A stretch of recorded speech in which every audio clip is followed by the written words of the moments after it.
Welcome to Dark GHT Tales. Before we begin, take a moment to tell us where you're watching from in the comments. And if you value stories built on deep research and verified historical records, make sure to subscribe, because uncovering true, often forgotten data like this takes relentless effort. Tonight's story takes us back to 1859, to a time when so-called science tried to limit human potential. Yet one black child named Samuel Carter shattered every assumption. His intelligence was so extraordinary that it left scholars confused, challenged racist theories of the era, and forced uncomfortable questions that many tried to bury. This is not just a story, it's a historical confrontation with truth. Samuel Carter was born in 1859, a year charged with tension and transformation in the United States. Just 2 years before the outbreak of the Civil War, he was born into a society where slavery was still legal in many states and where black existence was systematically dehumanized by law, culture, and so-called science. Records suggest Samuel was born to formerly enslaved parents or within a marginalized free black community where access to education, healthcare, and basic rights was severely restricted. From the moment of his birth, the world around him had already decided his limitations long before he had a chance to reveal his abilities. What makes Samuel's birth historically significant is not only when he was born, but what followed. Despite malnutrition, social neglect, and an environment designed to suppress intellectual growth, Samuel displayed unusual alertness, even in infancy. Observers later noted his early responsiveness to language, patterns, and memory, traits that would eventually challenge the dominant 19th century belief that black children were intellectually inferior. His very existence became a contradiction to the racial hierarchies that science was trying to prove.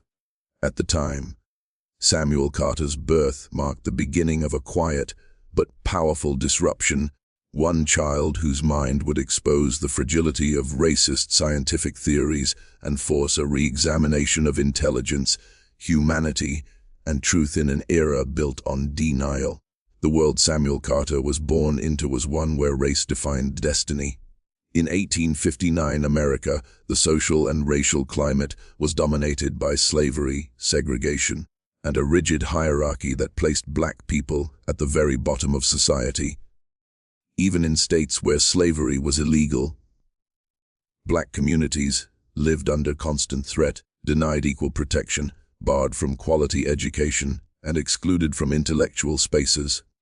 Laws, customs, and violence worked together to ensure that black minds were never seen as capable of brilliance. This oppression was reinforced by 19th century scientific racism, a movement that used distorted data, phrenology, and biased observations to argue that intelligence was biologically tied to race. Influential scholars published studies claiming black people had smaller brains, weaker reasoning abilities, and were naturally suited only for labor.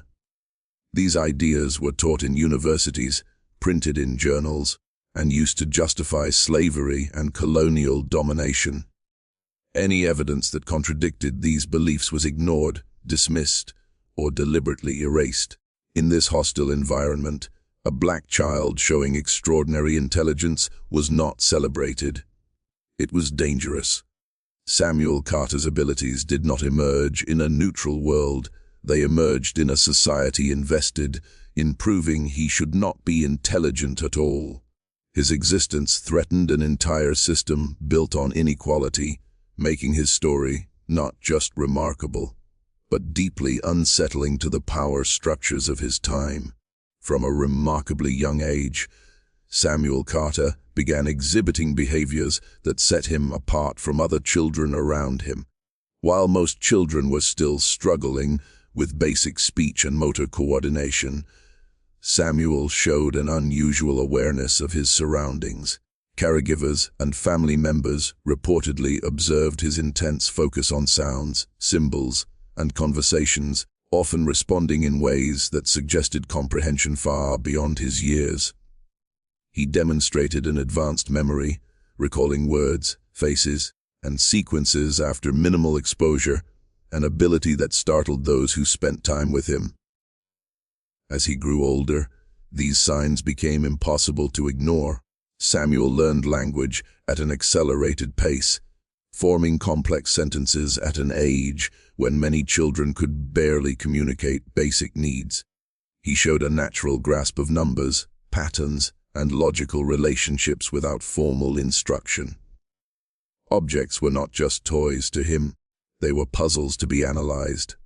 This kind of cognitive curiosity was rare even among privileged children of the era, making it even more astonishing given the absence of educational resources available to him. What made Samuel's intelligence truly extraordinary was not just its level, but its persistence despite active suppression. In a society that discouraged black intellectual development, his mind continued to expand. These early signs forced a difficult question upon those who witnessed them. If a child raised in deprivation could demonstrate such brilliance, what did that say about the theories claiming racial intellectual inferiority? For many, it was easier to deny what they saw than to accept the truth unfolding before them. During Samuel Carter's childhood, education for black children in the mid-19th century was not merely limited, it was intentionally obstructed. In many parts of the United States, laws explicitly forbid the education of black people, especially in reading and writing, out of fear that knowledge would lead to resistance and independence. Where schools for black children did exist, they were severely underfunded, overcrowded, and stripped of proper materials, often staffed by untrained or hostile instructors. Intellectual growth was not encouraged, obedience and labor were. Samuel's brilliance developed in spite of these barriers. He had little to no access to formal schooling, books or structured learning environments. Any exposure to knowledge came through informal means, overheard conversations, discarded papers, or the rare kindness of individuals willing to teach in secret. Even then, such acts carried serious risk. Teaching a black child beyond basic skills could result in punishment, violence, or legal consequences for both student and teacher. What makes this limitation so critical to Samuel Carter's story is that his intelligence emerged without the advantages that white children of the time took for granted. His mind was not shaped by elite tutors or academic institutions, yet it rivaled, and in some cases surpassed, those who benefited from them. The system was designed to keep him intellectually invisible, but his abilities broke through every imposed boundary, exposing the lie that opportunity, not race, was the true divider of intelligence. As Samuel Carter's extraordinary intelligence became increasingly difficult to conceal, word of his abilities began to spread beyond his immediate community. What started as whispered observations soon attracted the attention of local educators, physicians, and eventually scholars who were deeply invested in studying the human mind, but through a lens clouded by racial bias. Rather than seeing Samuel first as a child, many of these figures saw him as an anomaly, a problem, that needed explanation within their existing theories of racial hierarchy. Samuel was subjected to informal examinations and observations by researchers who tested his memory, language skills, reasoning, and problem-solving abilities. He reportedly answered complex questions, grasped abstract concepts, and learned new information with astonishing speed. These encounters placed him in rooms he was never meant to enter, spaces reserved for white intellectual authority. Yet even when confronted with clear evidence of his brilliance, many scholars reacted with disbelief rather than admiration, often suggesting exaggeration, coaching, or trickery. This exposure was a double-edged sword. While it briefly opened doors to recognition, it also stripped Samuel of agency. His intelligence was analyzed, questioned, and measured not to uplift him, but to protect the reputations of flawed scientific beliefs. Instead of allowing his abilities to reshape understanding, many researchers attempted to reshape the narrative around him. In doing so, they revealed that the greatest barrier to truth was not lack of evidence, but unwillingness to accept it. Samuel Carter's intellectual abilities did not merely exceed expectations for a child of his background. They surpassed what was considered normal for children of any background during that era. Observers noted that his reasoning skills resembled those of much older adolescents or even adults. He was able to understand cause and effect relationships, abstract ideas, and moral questions at an age when most children were limited to concrete thinking. This level of cognition was extremely rare in the 19th century, especially without structured education. His memory was particularly striking. Samuel could recall long passages of spoken information after hearing them only once, retain complex instructions, and reproduce sequences with precision. He also demonstrated rapid learning, mastering new concepts in a fraction of the time expected. Numbers, language, and patterns came naturally to him, suggesting an innate analytical capacity rather than learned repetition. Scholars who tested him struggled to design challenges that actually pushed the limits of his understanding. What unsettled many intellectual authorities was that Samuel's abilities did not fit their rigid developmental models. According to dominant scientific beliefs, a black child, especially one raised in deprivation, should not have been capable of such advanced cognition. His mind became a contradiction that could not be easily explained away. Instead of adjusting their theories, many chose to label his intelligence as an exception, a curiosity, or even a threat, because accepting the truth would have meant dismantling the false foundations of racial science itself. Samuel Carter's extraordinary intelligence triggered not admiration, but alarm within the scientific circles of the 19th century. At a time when many scholars were committed to proving racial hierarchies as biological fact, Samuel represented a dangerous contradiction. His abilities did not simply challenge a single study, they threatened an entire framework of so-called scientific racism. As a result, disbelief became the dominant reaction, quickly turning his case into a subject of controversy rather than acceptance. Many scientists and intellectuals refused to accept the evidence presented before them. Some claimed Samuel's performance was exaggerated by sympathetic observers, while others insisted he must have been secretly coached by white educators. More extreme voices suggested deception or abnormality, labeling his intelligence as a rare mutation, rather than proof of equal human potential. Instead of questioning their assumptions, researchers questioned the child. Every explanation was considered, except the simplest one, that their theories were wrong. This controversy revealed the true nature of science in that era, not as a neutral pursuit of truth, but as a tool shaped by social and political agendas. Samuel Carter became a living argument that many were desperate to silence. The louder the evidence of his intelligence grew, the more fiercely it was resisted. His case exposed how belief can overpower data and how prejudice can turn even undeniable brilliance into something scholars choose not to see. As Samuel Carter's intellectual abilities continued to defy explanation, efforts to discredit him intensified. Rather than revising their deeply flawed racial theories, many scholars and commentators focused on undermining Samuel himself. His intelligence was no longer evaluated objectively. It was scrutinized with suspicion. Claims began to circulate that his abilities were exaggerated, staged, or the result of manipulation by adults seeking attention or financial gain. Some critics argued that Samuel was merely mimicking memorized information rather than demonstrating true understanding. Others suggested that his responses were rehearsed, dismissing his reasoning as coincidence or clever parroting.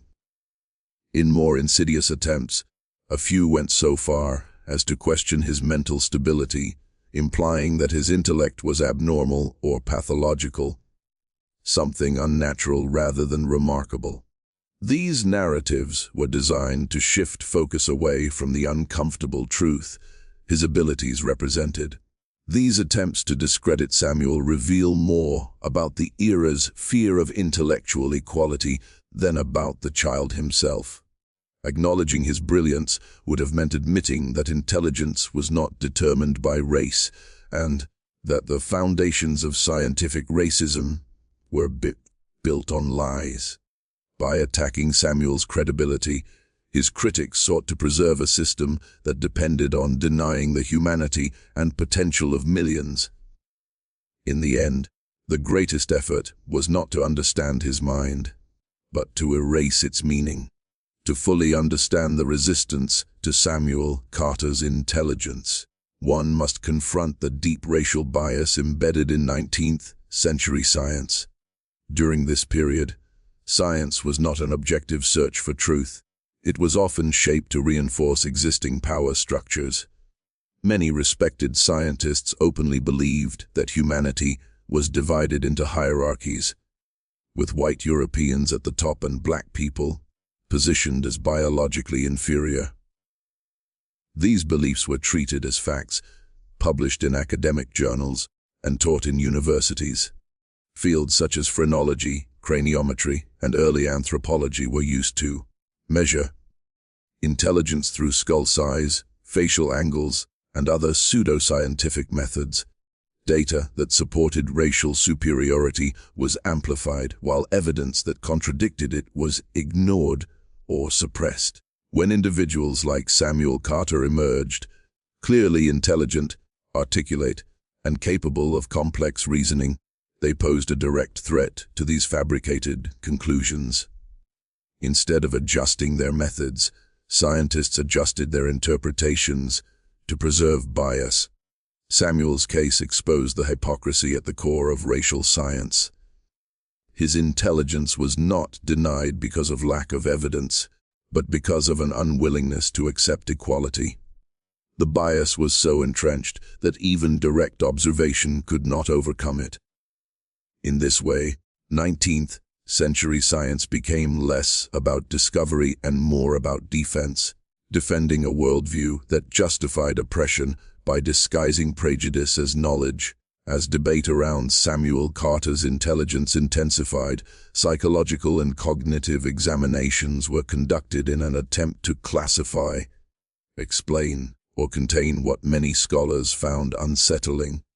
These evaluations were not designed to nurture his abilities or understand him as a developing child. Instead, they were framed as tests to determine whether his intellect was genuine, abnormal, or somehow deceptive.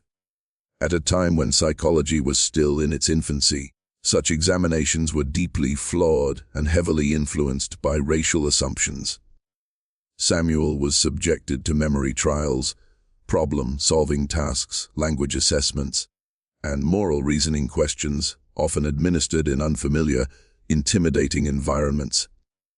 Despite this, he consistently demonstrated advanced comprehension, rapid learning, and logical reasoning well beyond his age.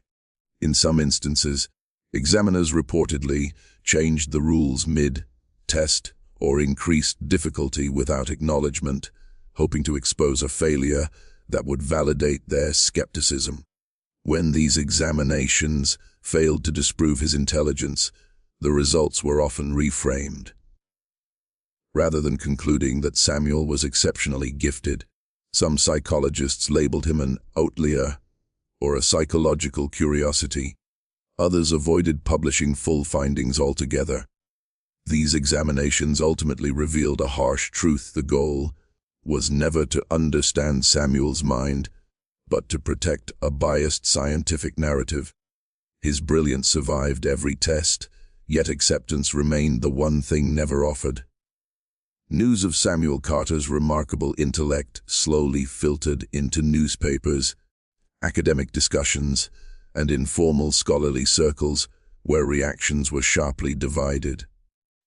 Some journalists and educators cautiously acknowledged his abilities, often framing him as a curiosity, rather than a serious challenge to prevailing beliefs.